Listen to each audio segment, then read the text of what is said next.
Hi everyone, it's Aunt Fernita. Today's story is called Finally Forgiven. The memory verse is from Luke chapter 6, verse 37. It says, "Forgive, and you will be forgiven." Today's message is God helps me to forgive others. Has anyone you love ever done something that has caused you pain or hurt your feelings? Sari stole from her best friend Misha and then lied about it. She thought no one would ever know, but Sari was caught, and Misha and her family felt very hurt and betrayed. Years later, Sari asked for forgiveness, and Misha forgave her. They became good friends again. Today's story is very similar. Many people were cruel to Joseph. His brothers had sold him into slavery. Potiphar had sent him to prison.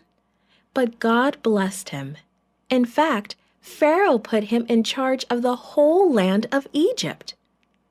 Just as Joseph had predicted, according to what God had told him, Egypt had plenty of food for 7 years. Each year, Joseph carefully stored the extra grain. He knew that a terrible famine was coming. When the dry years came, Joseph had plenty of grain to sell to the starving people. One day, 10 men arrived from a foreign land to buy food. They bowed before Joseph, and as they stood up, he recognized his 10 older brothers. He had not seen them since they had sold him into slavery many years before. Joseph wanted to be sure they were different now, so he decided to test them. "You are spies," he said. "You have come to see how strong we are." "Oh, no, sir, we are not," his brothers replied. "We have come to buy food for our families. We are all the sons of one man. There were 12 of us. One is still at home, and one is dead." But Joseph was not dead.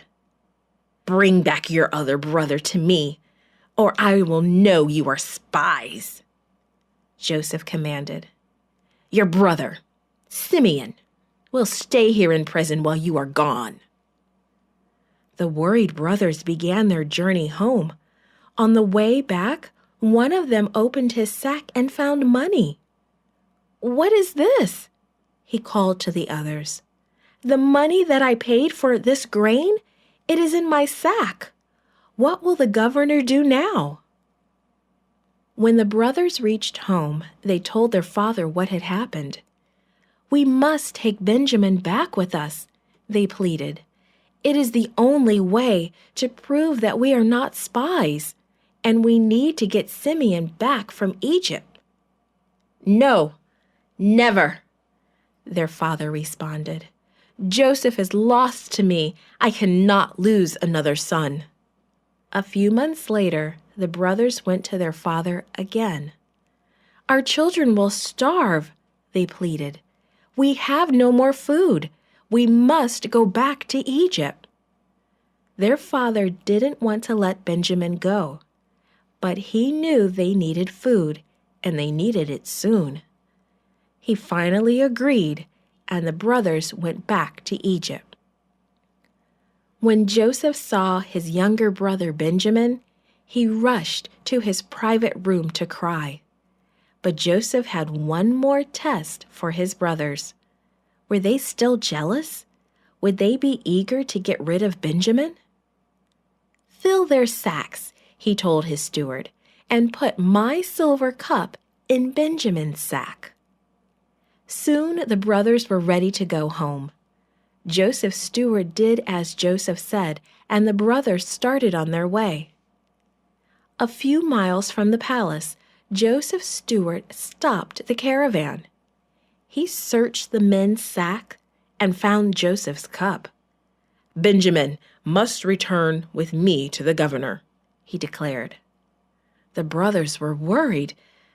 How could this be happening? What will the governor do? We can't leave Benjamin here. What will we tell our father?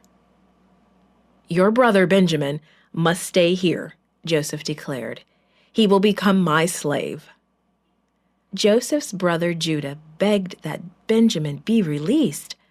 I cannot go back to my father without Benjamin, he said.